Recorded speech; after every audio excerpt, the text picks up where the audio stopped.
እግዚአብሔር ለሙሴ ወደ ፈርዖን ስለኮምን ነበር ያለው። ሂድና ለፈርዖን እንደዚህ በለው አለ። እግዚአብሔር ሙሴን ወደ ፈርዖን ሲልከው ጊዜ ያለውን ላሳይ መጽሐፍ ቅዱስ ላይ ወደ መካ ሄዳችሁ ሀጅ አድርጉ ነው ያላቸው። መጽሐፍ ቅዱስ ላይ ወደ መካ ሄዳችሁ ሀጅ አድርጉ ነው ያላቸው ሙሴ የእስራኤላውያኖች።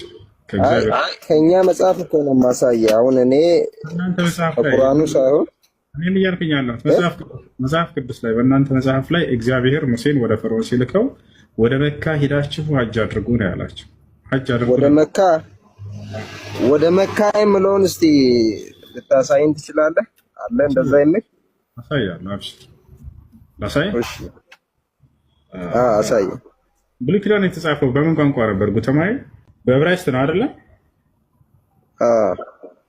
መጀመሪያ የአማርኛውን ትርጓሜ መጽሐፍ ቅዱስ እናየውና ከዛ የእናት ቋንቋ መጀመሪያ ለጊዜው እኔ በዕብራይስጥኛው ሳይሆን አማርኛ ላይ የተተረጎመውን ነው እኔ የምፈልገውና ወይም ደግሞ በእንግሊዘኛ ያለውን ችግር የለውም እሱን አሳይሃለሁ። መጀመሪያ ግን የአማርኛውን እናየውና ከዚያ የእናት ቋንቋ ወደሆነ ወደ ዕብራይስጡ ሄደን ወደምትፈልገው ቋንቋ መቀየር ትችላለህ ራስ ገብቶሃል አይደለ? እንዳውም አንተ መክፈት የምትችል ከሆነ እኔ ምዕራፍና ቁጥር ብቻ እየነገርኩህ የዕብራይስጡን የት እንደምታገኘው ምን ጠቁመህና እሱን ወደ አማርኛ ራስ ቀይረህ ማየት ትችላለህ። ላሳይህና እሺ፣ መጀመሪያ የአማርኛውን እንመልከተው። ከዚያ ዕብራይስጡን ይሄንኑ ምዕራፍና ቁጥር ይዘን ሄደን ምን ይላል የሚለውን እንመለከታለን። ኦሪት ዘጸአት ምዕራፍ 5 ቁጥር 1 ይታያል። ጉተማ እያየው ነው። ከዚህም በኋላ ሙሴና አሮን መጥተው ፈርዖንን እንዲህ አሉት፣ የእስራኤል አምላክ እግዚአብሔር እንዲህ ይላል። ምን ይላል? በምድረ በዳ በዓል ያደርግልኝ ዘንድ ሕዝቤን ልቀቅ። አሁን ይህን ቀጥታ ምዕራፍና ቁጥሩ እንዳትረሳው ያዘው። ኦሪት ዘጸአት ምዕራፍ 5 ቁጥር 1 የዕብራይስጡን ሂደን እንመልከት። እግዚአብሔር ለሙሴና ለአሮን ለመሆኑ ምንድነው ያዘዛቸው የሚለውን እንመለከታለን። ኦሪት ዘጸአት ምዕራፍ 5 ቁጥር 1 ምዕራፍና ቁጥሩን ጻፉት እንዳንረሳው። እዚህ ጋር ባይብል ሀብ ይታያል አይደለ? እዚህ ጋር ከኦሪት ዘፍጥረት እስከ ራዕይ ድረስ ታገኛለህ። እኛ የምንገባው የት ነው? ኦሪት ዘጸአት ነው።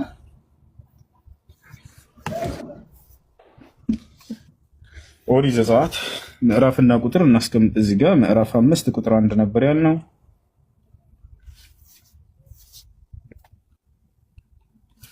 ምዕራፍ 5 ቁጥር 1 አሁን እዚህ ጋር ሂብሩ ወደሚለው እንገባለን።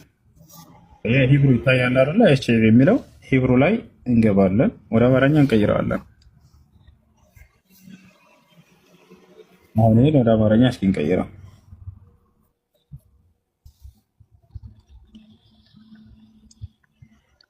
እሺ አረበኛ አድርገውታል፣ አማርኛ አድርገው። እንደዚህ የምለውን ክፍል ነው ለእኔ የምታወጣልኝ። ማን ነው የላከ ብሎ ሙሴ ሲጠይቀው ላሰ ችግር የለውም። ወደ መካ ሄደው ሀጅ እንዲያደርጉ ነው ሙሴ እና ፈርዖን። ማን ነው ሃሮን መጥተው? እሱ አይደለም። ማን ነው ሙሴ ለፈርዖን ማን ነው የላከ ብሎ ሲለው ሙሴ ለፈርዖን ማን ነበር ያለው ስሙ? ጉቴ አንዴ ያውና ኦሪት ዘጸአት ምዕራፍ 5 ቁጥር 1 ይታያል አይደለ? ወደ ትይዩ ዕብራይስጥ ሄድለናል። አሁን ልናየው ነው። ለመሆኑ ምንድነው የታዘዙት የሚለውን ወደ መካ የሚለውን አሳየኝ ስትናል ነበር እንዴ? እሱን ላሳየህ ነው። የገዛ መጽሐፍ ላይ ወዴት እንደሄዱ ታዘው እንደነበር። እሺ ወደ አማርኛ እንቀይረው። አሁን እዚህ ጋር መጽሐፍ ቅዱስ ላይ ወደ መካ ሄዳችሁ ሀጅ እንዳደርጉ ታዘው ነበር። እሺ ምን ይላል እዚህ ጋር? ያው የሀጅ ጉዞ ለማድረግ ይላል። ያ ሰላም የሀጅ ጉዞ ለማድረግ። ይሄ ሀጅ ወዴት ነው የሚደረገው? ወደ መካ የሚለውን አሳየኝ ብሎ ነበር ወገናችን። ወረድ ብለን እዚያ እንመልከተው። ይታያል አይደለ? ትርጓሜው ምንድነው የሚለው ራሱ ያው ትርጉም ሀጅ ለማድረግ ትርጉም ቀጥታ የሀጅ ድግስ ማክበር ብሎ አስቀምጦታል። ኦኬ ይሄ ሀጅ ወዴት ነው የሚደረገው?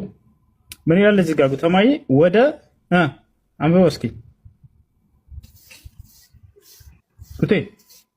እሺ እያየው ነው። ወደ መካ ሀጅ አድርግ ይላል አይደለ? ያ ሰላም። ስለዚህ ሙሴና አሮን ወደ ግብጽ ወደ ይሄ አይደለም። አሁን የመጀመሪያው ዕብራይስጥኛ ነው እንደ ከፈትከው አንዲ ቀሶላት መሆኑን መልአኩ ገብርኤል የተናገረውን እንነግርሃለን። ከተቀበልክ ተቀበል፣ ካልተቀበልክ እኔ አላስገድድም። ስለዚህ ከመጽሐፍ ቅዱስ አታሳየኝም ስንቴ እንዲሰግዱ እንደነበር። ሰግዱ ነበር ነብያቶች ለዚያ ለአንዱ አምላካቸው የሚል ቃል በቃል መጽሐፍ ቅዱስ ላይ እናሳያለን። እኔ እኮ አይሰግዱም እኮ አላልኩም። እናንተ አምስቴ ነው አሁን የምትሰግዱት፣ ስንቴ ነበር የሚሰግዱት? ከዛ በላይ ከ5 ጊዜም በላይ ልንሰግድ እንችላለን። ችግር የለውም። ምን ነው እሱ ጋር አሁን ግር የለውም። ቆይ እናንተ አምስቴ ነው አይደል በቀን የምትሰግዱት? ከዚያም በላይ እንሰግዳለን። እሺ ከዛም በላይ ልትሰግዱ እንችላለን። አዎ፣ ግን ምንድነው ለዚያ ለአንዱ አምላክ ይሰግዱ ነበር ወይ ነብያቶች ስግደትን? አዎ ይሰግዱ ነበር ስግደትን ለአንዱ አምላክ እኮ። እኔም እኮ አይሰግዱም ማለት እሱማ በየሃይማኖቱ ይሰገዳል፣ በየሃይማኖቱ ይሰገዳል። የሌሎች ሃይማኖት ማስረጃ ትጠቀም። አሁን የነብያትን መንገድ ይዟል ወይ እስልምና እያልክ እነዚያን እየጠየቅክ ነው። እነዚህ ነብያት ያዳምጥ ለአንዱ አምላክ ይሰግዱ ነበር ያንንም ያስተምራሉ። ቦታል አይደለ? ነብያቶች ሁሉ ለአንዱ አምላክ እንደሰገዱ ለአንዱ አምላክ ስግደትን እንዳደረጉ ከመጽሐፍህ ላይ እናሳያለን። ለዚያ ብቻ እንዲሰገድም እንዳዘዙ ማለት ነው እኮ። 5 ይሰግዱ እንደነበር እስቲ ከመጽሐፍ ላይ ያሳይ። 5 ጊዜ ምናምን እንደዚህ ጊዜ እንትን ገደብ አልተደረገም። ለዚያ ለአንዱ አምላክ እንደሚሰግዱ ግን እናሳይ። መቼ ነበር ገደብ የወጣለት? ገደቡ በዚህ ጊዜ ነው ተብሎ አልተነገረም። ይኸውልህ ከመልአኩ ገብርኤል ንግግር ሳሳየህ ጊዜ ነቢዩ ሰለላሁ ዐለይሂ ወሰለም ሲያሰግዳቸው በእነዚህ ጊዜያቶች ነብያት ያለፉት ነብያቶችን ተደንግጎላቸው ነበር ብሎ ተናግሯል። ገብቶሃል? መጽሐፍ ይሄን ነገር አልተናገረም ማለት ጉድለቱን እንጂ የሚያሳየው የሆነ የያዘው ነገር የለም። ገብቶሃል? ያንን ነገር መጣና መልአኩ ገብርኤል ገለጸው። ለእነዚያ ለነብያት አንተ መጽሐፍ ላይ ይገለጥላቸዋል ብለህ ያ ገብርኤል መጥቶ ቃል በቃል ለነብያቶችን ሁሉ በዚህ ጊዜ ነበር የታዘዙት ብሎ ገለጸው። እሱ በቀን በስንቴ ነው ሚኒመም መስገድ የሚቻለው? ሚኒመም በእናንተ አስተምሮ ደስ ያለህን መስገድ ትችላለህ። ሚኒመም ማክሲመም ሳይሆን ሚኒመም ደስ ያለህን መስገድ ትችላለህ። አልተገደበም። አንድ ሙስሊም ሰው ጤነኛ ሆኖ በቀን አንድ ሰግጄ አይ በቃ 5 ያልሰግድ ማለት ይችላል? አይችልም። መስገድ አለበት። አቋይ እሱ ነው አልሰግድም ማለት ሳይሆን በቀን አንድ ብቻ መስገድ ይችላል? አይችልም። ስንቴ ነው መስገድ ያለበት? በቀን 5 ጊዜ 5ቱን አውቀር ሶላት መስገድ አለበት። ከዚያ በላይ ግን አልተገደበበትም። እንደፈለገ ያክል መስገድ ይችላል። ችግር የለም። እኔም ታውን እኮ ያልኩት እሱ ነው። በቀን ከ5 በላይ መስገድ ልትችል ትችላለህ፣ ግን ሚኒመም እኔም 5 መስገድ አለበት አይደል? ይገር ምን አገናኘው ይሄ? በጣም ጥሩ የሚያገናኝ መሰለህ ከመጽሐፍ ቅዱስ በትንሹ በቀን 5 መስገድ እንዳለበት አሳይ። ያንን የማሳየት ግዴታ እኮ የለብንም። አንተም ራስህ ልቆያ እንዳዳም የማምለክ መሰረት አለ የለም ነው ጥያቄው። እነዚህ ነብያቶች ለአንዱ አምላክ አዳምጥ አንድ ጊዜ በቁርአን ላይ ስትመጣ ጊዜ እንዳውም 5 የሚል ቁጥር አልተቀመጠም። ገብቶሃል አይደለ? ለአንዱ አምላክ ስግደትን አድርጎ የሚል ነው ያለው። ይሄ ትእዛዝ መጽሐፍህ ላይ አለ ወይስ የለም? መልስ። አለ መስገድ አለበት አለ እያለ ያለ ገብቶሃል አይደል? ያንን ዝርዝሮቹን ሩኩ አለ ወይ ስጁድ አለ ወይ ረካ አለ ወይ ብለህ ብትጠይቅ እሱን አታገኝለትም። ግን ለዚህ ለአንዱ አምላክ መስገድ የሚለው የእምነታቸው መሰረት እንደነበረ መጽሐፍህ አረጋግጦታል። እሱንም አንተ ታምናለህ። እሱ ነው። ኦኬ። ስለዚህ በቃ አሁን እንዴት ነው ስግደቱ ላይ ኢክላል ሊሆነን አይችልም ማለት ነው። የተለያየ አሰጋገድ እንደዚህ ሊያዛቸው ይችላል ወይ ብለህ ውሰድ፣ ችግር የለውም። ነገር ግን ለዚያ ለአንዱ አምላክ ስገዱ የሚለው ትእዛዝ በቁርአን ላይ ቃል በቃል ይላል መሰለህ ወአቂሙ ሰላት ስግደትን ለአንዱ አምላክ አድርጎ የሚል ትእዛዝን ይዟል። ይህ የእስልምና መሰረት ነው። አዳም ተረጋግል ቃል በቃል በይናል መሰለህ ነብያችን ሰለላሁ ዐለይሂ ወሰለም እስልምና መሰረት ሲናገሩ ቡንየል ኢስላም ዐላ 5 አሉ። እስልምና 5 ዋና ዋና መሰረቶች ላይ የተገነባ ነው ካሉ በኋላ ሸሃደት ላ ኢላሀ ኢለላህ አነ ሙሐመድ ረሱሉላህ ይሄን ተቀብለሃል። ሌላኛው ምንድነው? ወኢቃመ ሶላት ማለት ነው። ኢቃመ ሶላት ማለት ነው ማለት እንደሆነ ታውቃለህ? ወኢቃመ ሶላት ሶላትን መስገድ ስግደትን ማድረግ ማለት ነው። ይሄ ነው ትእዛዙ ይላል። ይሄ መሰረት መጽሐፍ ቅዱስ ላይ አለ ወይስ የለም? መስገድ አለ እንዴ እንደሆነ ግን የለም። እነዚህ መሰረቶች ቃል በቃል የተነገሩት እዚያ ጋር አሉ። እሺ ስንቴ እንደሆነ ግን የለም። ስንቴ እንደሆነ ግን የለም። አሁን መሰረቱ አለልህ። ለምሳሌ መሰረቱ አለ። ያን ነው መሰረቱ። ዋን ያ ስግደትን ለአንድ አምላክ ማድረግ ነው የሚለው የእስልምና መሰረት። ይሄ መሰረት አለ ወይ መጽሐፍ ቅዱስ ላይ አለ? አዎ። ያንንም ማስተጋገዳቸው ሁሉ ተቀምጧል። ለምሳሌ ሶላት ስንሰግድ ጊዜ እንቆማለን። ከዚያ በኋላ በጉልበት መንበርከክ፣ ከዚያ በግንባር በመደፋት እነዚህ ናቸው የአምልኮ ስርዓት። ኢየሱስ ክርስቶስ በእነዚህ መንገድ ነበር አይደል አምልኮን ሲፈጽም የነበረው? እናንተ በምትሉት ነበር። ኢየሱስ ሲሰግድ የነበረው ልክ እንደኛ ነው አይደለ? ሴፍ እውነት እንትን አለ እንደናንተ ማለት እንደማንኛውም ነው። እንደ መጽሐፍ ቅዱስ ኢየሱስ ክርስቶስ ሲሰግድ የነበረው ልክ እንደኛ እንደ ሙስሊሞች ነው አይደለ? በምን አወቅ? እንደ እንዴት ነው? እንደ ይሄ በሽንቶይዝም እንደሚሰጥ መጽሐፍ ቅዱስ ላይ ኢየሱስ ክርስቶስ ልክ እንደኛ የመጀመሪያው ልክ እንደኛ እንደምንሰግድ በጉልበቱ በመንበርከክና በግንባሩ በመደፋት ልክ እንደኛ ነበር ሲጸልይ የነበረው። ይሄን አታውቅም? እስካሁን ማንም እንደሱ ነው የሚሰግድ። እናንተም ማንም ስግደት ሲባል እንደሱ ነው የሚሰገድ። በቃ ጥሩ። ስለዚህ የእኛ አሰጋገድ ልክ ክርስቶስ ለአምላኩ ሲሰግደው እንደነበረ ነው የሚሰግደው። የሚገርማቸው ለመጸለይ ወደ አምላኩ ነው ወደ አባቱ ነው የሰገደው። ወደ አባቱ አምላኩ ነው የሰገደው። አንተ ወደ ኢየሱስ አባት አትሰግድ። አዳምጥ አንድ ጊዜ። አንተ ኢየሱስ ክርስቶስ ወደ አምላኩ አልነበር እንዴ ሲሰግድ ነበር? አምላኩም አባቱም ነው። ስለዚህ ኢየሱስ ክርስቶስ አምላኩን ያመልከዋል አይደል? ጌታ ሰው መለኮትም ኢየሱስ ክርስቶስ ሰው መለኮትም ነው አይደለ? ስለዚህ አምላክ አምላክን ሲያመልክ ነበር። አምላክ በስጋ ሲያመልክ ነበር። ያመልካል። አምላክ አምላኩን ያመልካል። አምላክ በስጋው ያመልካል። አምላክ በስጋ ያመልካል ይላል በመጽሐፍ ቅዱስ ላይ ወይስ አምላክ ያመልካል ነው የሚለው? አምላክ አምላክን ያመልካል የሚል የለም። አምላክን በስጋ ያመልካል የሚል የለም። ሰው ስለሆነ ኢየሱስ ክርስቶስ ምንድን ነው? ሰውም አምላክ ነው። ሰውም አምላክም ነው የሚለው የት ጋር ያለ ቃል ስጋ ሆነ የሚል አልጠየቀውም። ሰውም አምላክም ነው ኢየሱስ የሚለው የት ጋር ያለ? ዮሐንስ አንድ እንደምናምነው እባክህን ኢየሱስ ክርስቶስ ቃል በቃል እሺ እኔ ሰው ነኝ ብሏል አላለም? ብሏል። ልክ እኔ ሰው ነኝ ብሎ ቃል በቃል እንደተናገረው እኔ አምላክ ነኝ ብሏል አላለም? እኔ አምላክ ነኝ ብሎ አልተናገረም። የአምላክ አይነት ክብር ይገባኛል ብሏል። የአምላክ ክብር ይገባኛል ብሏል። ትቀበላለህ? እኔ አምላክ ነኝ አላለም ኢየሱስ ክርስቶስ። ሌላ ጥያቄ። የአምላክ ክብር ይገባኛል። ኢየሱስ ክርስቶስ ለአምላኩ ይገዛል አይገዛም? የአምላክ ክብር ትቀበላለህ? ጥያቄያችን እሱም አይደለም። ራሳችን አምላክ ለአምላክ አምልኮ እያወራን ነው። አንድ ጊዜ እባክህ አምላክህ ኢየሱስ ክርስቶስ ለአምላኩ ይገዛል አይገዛም? ጠየቅ አይደል? አሁን ከህሳችን ያልሆነ ጥያቄ ጠየቅ። አንድ ጊዜ ኢየሱስ ክርስቶስ ለአምላኩ ይገዛል አይገዛም? እንደ መጽሐፍ ቅዱስ መልስልኝ። የሚጠየቁ የአምላክ ክብር ይገባኛል ብሎ ተናግሯል አልተናገረም? የአምላክ ክብር ይገባኛል አላለም። ያው መለስኩ። እሺ ሰዎች ሁሉ አብን እንደሚያከብሩት ወልድ የሚያከብሩን ዘንድ ተናግሯል ብሎ ኢየሱስ ክርስቶስ አልተናገረም? ያገናኘውስ እግዚአብሔር አከሌን አክብሩ እያለ ይናገራል ብዙ ቦታ ላይ። እሱ ሳይሆን የአምላክ ክብር ይገባኛል ብሏል ኢየሱስ። መልስ አንተ በጠየቀው ላይ ያዘ። የአምላክ ክብር ይገባኛል የአምላክ ክብር ይገባኛል ብሏል። የት ጋር ነው ያለው? ተናግሯል።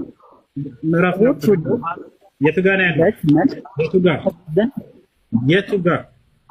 እሺ ላውጣልህ። አይ ልብ በሉ። ለአምላክ እንደሚገባው ክብር ለእኔ የሚገባኛል የሚል ጥቅስ ነው የምፈልገው። እሺ ተራው ልክ ሲያጠፋና ከገነት ሲወጣ አዳም ይቅርታ ጠይቋል አልጠይቀም? ልክ ጠይቋል። ከጠየቀ ታዲያ ለምን ወደ ገነት አልመለሰውም? ካደረገለት ማለት ነው። ይቅርታ ካደረገለት ይቅርታ መጠየቅ ምንድን ነው? ፍርድ የሚያስድ ከዚያ በኋላ ሊያስገኝ የሚገባው የኃጢአት ምህረት አይደለም? አሎ ቀጥል። ጨርሻለሁ። ይቅርታ ምንድን ተፈልጎ ነው ይቅርታ ቢጠየቀው? ይቅርታ ያደረገለት ምንድን ነው ታዲያ? አምላክ ይቅርታ ኃጢአት ሰርቷል አይደለ? የዛኔ ኃጢአት ባደረግክ ጊዜ ምን ይከሰትብሃል ከተባለ ከአምላክ ጋር ትጣላለህ አይደለ? ጥል ተፈጠረ። ያ ጥል ደግሞ እርቅ ይወርድ ዘንድ ምንድን ነው የሚደረገው? ምህረት የሚባል ነገር ይደረጋል። ስለዚህ ለኃጢአቱ ምህረት አድርጎለታል ወይ? አዎ ምሮለታል። አላህ ስብሐነሁ ወተዓላ ንስሐውን ተቀብያለሁ ይብላል። ያ ነው የሚፈልገው እኮ። ምህረቱን በምንድን ነው የሚያውቀው? ነገረው። ያንን አላህ ስብሐነሁ ወተዓላ ነገረው። ለእኛ ንስሐውን እንደተቀበለው ገለጸ። ማስረጃ ትችላለህ። ኦኬ እሺ። ምናለው መሰለህ አንድ ሲገልጽልን ይሄን ልንገርህ ፈተለቃ አደም ሚን ረቢሂ ከሊማትን ፈታበ ዐለይህ። እንዳውም የሚገርምህ የንስሐ ቃልን አላህ ራሱን ያስተማረው። እንዴት ብሎ ንስሐ እንደሚያደርግ አያውቅም ነበር አዳም። የንስሐ ቃልንም ከጌታው ከእኔ ከአላህ ተቀበለ አለ። አላህ ሰጠው እንዴት መቶበት ንስሐ ማድረግ እንዳለበት። ፈታበ ዐለይህ አደም ያችን ንስሐ ቃል በተናገረም ጊዜ እኔ ንስሐውን ተቀበልኩት ተመለስኩለት አለ። ኢነሁ ሁወ ተዋቡ ረሒም እኔ ንስሐን ተቀባይና አዛኝ የሆንኩኝ አምላክ ነኝና አለ። ያቺ የሰጠው ንስሐ ቃል ምን ትባላለች ወደሚለው ስንመጣ ጊዜ ቃለ ረበና ዘለምና አንፉሰና ወኢን ለም ተግፊር ለና ወተርሐምና ለነኩነነ ሚነል ኻሲሪን የምትለዋ ነች። በሱረቱል አዕራፍ ላይ ትገኛለች። ምን አሉ አደምና ሐዋ? ጌታችን አላህ ሆይ ነፍሳችንን በኃጢአት በድለናል፣ እዘንልን፣ ማርልን። የማታዝንልንና የማትምርልን ከሆንክ ግን ከከሰሩት ሰዎች እንሆናለን አሉ። አየህ፣ ያ ነው። ስለዚህ ኃጢአታቸው ማርክን ያደረገላቸው አላህ ሱብሓነሁ ወተዓላ ይቅር ብሏቸዋል። ወዴት ነው የሚመለሱት ከተባለ ወደ ገነት ተመለሱ። ንስሐ ያስተማራቸው ያው አምላካቸው ነው ብለሃል። ለነሱ እንዳስተማረው ለዲያብሎስ አስተምሮት ይሁን እንዴ? ዲያብሎስ ጥሪ አድርጎለት ነበር። ከዛ ከስራውን ተደግ እድል ሰጥቶት ነበር። ነገር ግን አሻፈረኝ፣ እምቢ አለ። በቃ እምቢ አለ። እስኪ ማስረጃ አለ ማለት እሱ ንስሐ እንዳስተማረውና? እሺ ችግር የለውም። የሸሃዳ እያሉ ነው የምትሉ ልጆች አድሚኖች ካላቸው አስገቧቸው። ሸሃዳ የሚለው ማን ነው?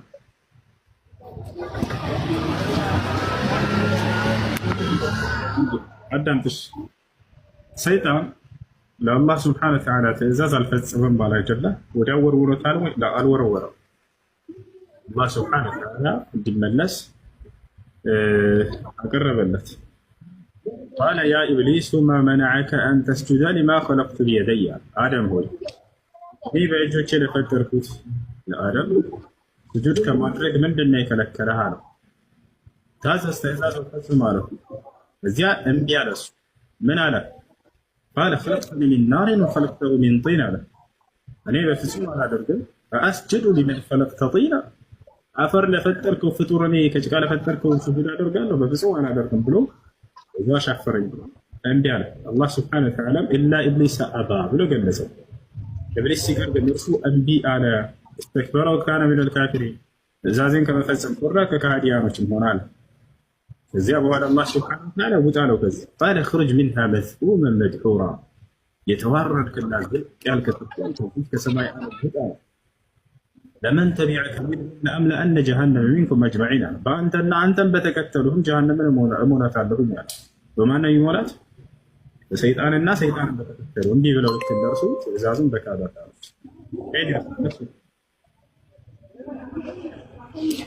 እና ለምንድን ነው ይቅርታ ነው ያላስተማረው?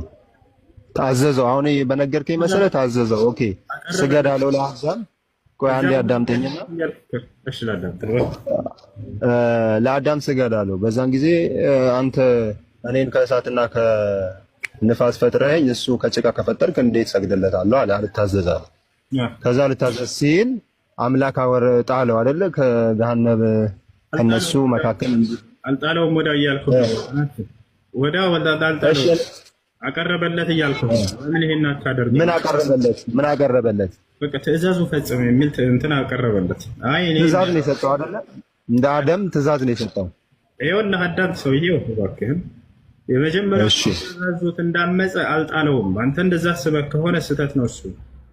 ከዚያ በኋላ ለምን አትወርድም? ውረድ እያለ እንደገና አላህ ሱብሓነሁ ወተዓላ ያንን ትእዛዝ እንዲፈጽም ዘንድ አሁንም መከረው። አይ እምቢ አልፈጽምም አለ።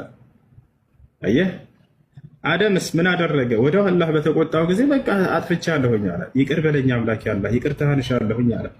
አየህ፣ እሱንም ሁለቱንም ያናገራቸው አደም ዓለይሂ ሰላም ወዲያው በቃ ይቅርታ ጠየቀ። አደም አናገረው። አላህ ሱብሓነሁ ወተዓላ ምን እንዳለው እዚያው ልንገርህ። ወናዳሁማ ረቡሁማ አለም አንሃኩማ ዐን ትልኩማ ሸጀራ አላቸው። ሁለቱንም አንድ አይነት እድል ነው የሰጣቸው። ይችን የዛፍ ፍሬ እንዳትበሉ አላልኳችሁም ነበርን አላቸው። ወአቁል ለኩማ ኢነ ሸይጣነ ለኩማ ዐዱውን ሙቢን፣ ሰይጣን ለእናንተ ግልጽ ጠላት ነው እንዳትታዘዙት አላልኳችሁም ነበርን አላቸው። ወዲያው ምን አሉ እነሱም ይሄ ሲነገራቸው ቃለ ረበና ዘለምና አንፉሰና፣ ጌታችን አላህ ሆይ እሺ ነፍሳችንን በድለናል ይቅር በለን አሉ። ይሄን አትስሩ አላልኳችሁም ነበርን? አደምን ሰይጣንን ምናለው አላህ ውረድ አላልኩህም ነበርን ሲለው አይ እኔ አልወርድም አለ። በቃ በዚያው ኩራቱን ቀጠለ። እንዴት እኔ ለአፈር ለፈጠርከው ከጭቃ ለፈጠርከው እኔ አልወርድም በፍጹም አለ። ውጣ እንግዳውን እስከዚህ አለ። እንትናንስ ይቅር በለኝ አለ። አላህ ሱብሓነሁ ወተዓላ አደምን እና ሐዋን ይቅር በለን በማለታቸው ያንን በእርሳቸው በአላህና መካከል የተፈጠረውን ጥል በንስሐ ሰበሩ። አደም ዓለይሂ ሰላም ይቅር በለኝ አምላኬ አላህ ይቅር አለ። እሺ ፕሮፋይል ላይ ያደረግከው ህፃን ልጅ የዚህ ዓለም ፈጣሪ ነው? አዎ ሙሉ በሙሉ ይኸውልህ፣ አሁን የገባሁት ጥያቄ ልጠይቅህ ነው። ኧረ እባክህ አንድ አስጨርሰኝ። እሺ በቃ ጠይቀህ ትችላለህ። ይህ ፕሮፋይል ላይ ያደረገው ህፃን ልጅ የዓለም ፈጣሪ ነው አለ። እሺ ጥያቄ ምንድን ነው? አሁን በብሉይ ኪዳን ያመጣው ማለት ነው እግዚአብሔር ሰው አይደለሁም ብሏል አልክ። ግን ጽሑፉ እንደዛ ነው የምለው ሐሰትን ልናገር ዘንድ ሰው አይደለሁም። ኦኬ ሐሰትን ለመናገር እንጂ ሰው ያልሆነው ገብቶሃል? አንተ በራስህ ለምን ትተረጉማለህ? መጽሐፍ ቅዱስ ላይ ቃል በቃል እያለ አንተ በራስህ መንገድ ጠምዝዘህ ችግር የለውም። እሺ ደስ ይለናል እኮ ሰው። ስለዚህ ሰው ነው እግዚአብሔር ፍጹም ሰው ሆኗል። በቃሉ ሆኗል ሳይሆን የዛኔ ሰው አይደለሁም ሲል ጊዜ የዛኔ ሰው አይደለም ወይስ ሰው ነበር? ይሄን ቃል ሲናገር እግዚአብሔር እስከዛ ድረስ ሰው አልሆነም። ኋላ ነው ይሄ የብሉይ ኪዳን መጽሐፍ ነው። ገብቶሃል? ማሰብ ማመዛዘን ከቻልክ እግዚአብሔር ወልድ ሆኖ እስኪመጣ ድረስ ሰው አልነበረም። እሺ በጣም ጥሩ። እሺ የመጣው የዛኔ በብሉይ ኪዳን ሲናገር የነበረው ያ አምላክ ራሱ ነው ሰው ሆኖ የመጣው? አዎ ወልድን ሆኖ። በጣም ጥሩ። ይኸውልህ ምን ይላል መሰለህ መጽሐፍ ቅዱስ ላይ ረብ ፈጣሪ ተረጋጋ። ስለዚህ ያ አንዱ አምላክ ነው እግዚአብሔር ራሱ የአንዱ አምላክ ነው የመጣው ወደ ምድር ሰው ሆኖ ወይስ አንድያ ልጅ ነው የላከው? እግዚአብሔር አንድያ ልጁን እንጂ እግዚአብሔር አልመጣም። ይኸውልህ ብዙ ምን አለ መሰለህ በአንተ አረዳድ ሆነ ማለት ነው። ስለዚህ እግዚአብሔር አልመጣም አንድያ ልጅ ነው የላከው። መቼም ልደርስበት አትችልም። እግዚአብሔር እኔ ሰው አይደለሁም ያለው አልመጣም ማለት ነው። ሐሰትን ልናገር ዘንድ ነው የሚለው እኮ። ስለዚህ እግዚአብሔር መጥቷል ወይስ አልመጣም? ወይስ የእግዚአብሔር ልጅ ነው የመጣው? ይኸውልህ ምን አለ መሰለህ ሳይሆን እግዚአብሔር ወይስ አልመጣም? ስማኛ እኮ ልሰማ ነው የተጠየቀውን መልሳ። እግዚአብሔር ነው የመጣው ወይስ እግዚአብሔር ልጁን ነው የላከው? እግዚአብሔር አብ፣ እግዚአብሔር ወልድ፣ እግዚአብሔር መንፈስ ቅዱስ አለ። ገብቶሃል? እግዚአብሔር ወልድ ነው ሰውን ሆኖ እንደሱ ብላል። እንደዚህ ብለው ያምኑ ነበር። እግዚአብሔር ወልድ ብለው ይጠሩ ነበር፣ ያውቁ ነበር። እግዚአብሔር ወልድ ሳይመጣ እንዴት ወልድ ብሎ ያምናሉ? ወልድ ከመጣ በኋላ እንጂ እግዚአብሔር ወልድ የሚል አያውቁም ነበር ብሎ ወልድ እንደሚመጣ መጽሐፍ ቅዱስ ይናገራል። በብሉይ ኪዳን ወልድ ብለው ይጠሩት ነበረ ነብያት። እሺ አሁን መጽሐፍ ቅዱስ አልያዝኩም ነው የምታመልከው? ስንት አምላክ ነው ያለው በክርስትና? እግዚአብሔር ብቻ ነው። ሌላ ምን አምላክ አለ? እሺ አንድ አምላክ ነው የምታመልከው አይደለ? አዎ። እሺ በጣም ጥሩ። ያ አንድ አምላክ ማን ነው? እግዚአብሔር ነው። አብ ነው፣ ወልድ ነው፣ መንፈስ ቅዱስ ወይንስ ሶስቱም ናቸው? አብም ወልድም መንፈስ ቅዱስም አንድ ነው። አንድ ነው በቃ።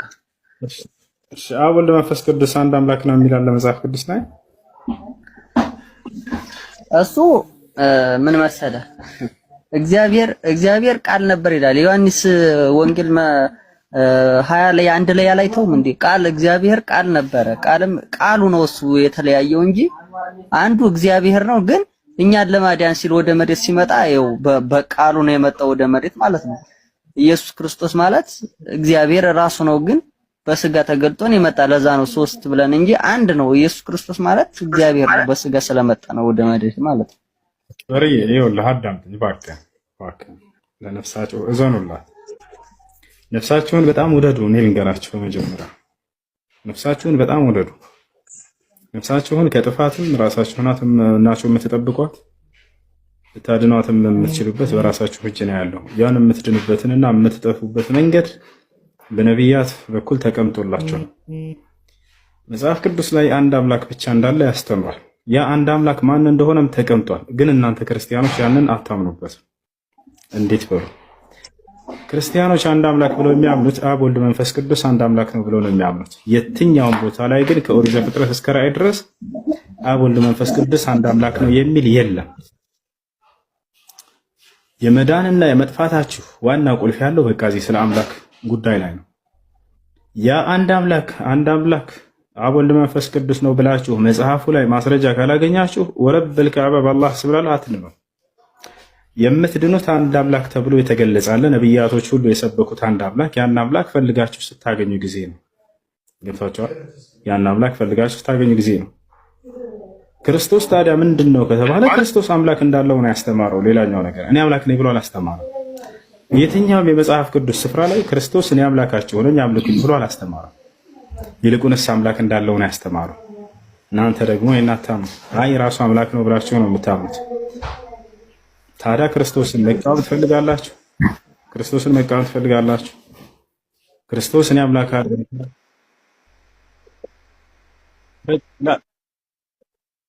ላስረዳስ ምን ማለት እንደሆነ የዘላለም ሕይወት ማለት ዕውቀት ማለት ነው፣ ሌላ አይደለም። እና እንዴት እንደሆነ ክርስቶስ የተናገረውን ላሳየህ። የምትሰሙት ትምህርቴ የዘላለም ሕይወት ነው እያለ ይናገራል። የምትሰሙት ትምህርቴ መንፈስ ነው እያለ ይናገራል። የዘላለም ሕይወት ይሰጣል። የሚሰጠው ያንን ዕውቀት ያስተምርሃል፣ ትምህርቱን ማለት ነው። ዘላለማዊ ሕይወት የተባለው ዕውቀት እንደሆነ ላሳይሃል። ያም ዕውቀት ስለምን አይነት ዕውቀት ነው ከተባለ ስለ አንዱ አምላክ ነው። ክርስቶስ ዮሐንስ ወንጌል ምዕራፍ 17 ቁጥር 3 ላይ ወደ ሰማይ ቀጥ ብሎ አባት ሆይ አንድና ብቸኛ እውነተኛ አምላክ አንተን የላከውንም ኢየሱስ ክርስቶስን ያውቁ ዘንድ ይህች ነች የዘላለማዊ ሕይወት አለ። ምንድን ነች የዘላለማዊ ሕይወት? አንድና ብቸኛ እውነተኛ አምላክ ብሎ የገለጸውን ማመን እንደ አምላክ ብቸኛ እንደሆነ አንድ ብቻ እንደሆነ እንዲሁም ክርስቶስ የዛ የአንዱ አምላክ መልእክተኛ ነው ብሎ ማመን፣ ነቢይ ነው ብሎ ማመን፣ ያ ነው የዘላለማዊ ሕይወት ማለት። ይህን ክርስቶስ ይሰጣል ወይ ከተባለ አዎ ይሰጣል፣ ያስተምራል ማለት ነው። ይሄ ዕውቀት የዘላለማዊ ሕይወት ነው አለ። ያን ዕውቀት ማን ነው የሚሰጠው? ክርስቶስ ነው የሚሰጠው። ይሄ ለእስራኤል ወገን በተላከበት ዘመን ከእርሱ እንጂ ከማንም አያገኝም ነበር ይህን ዕውቀት።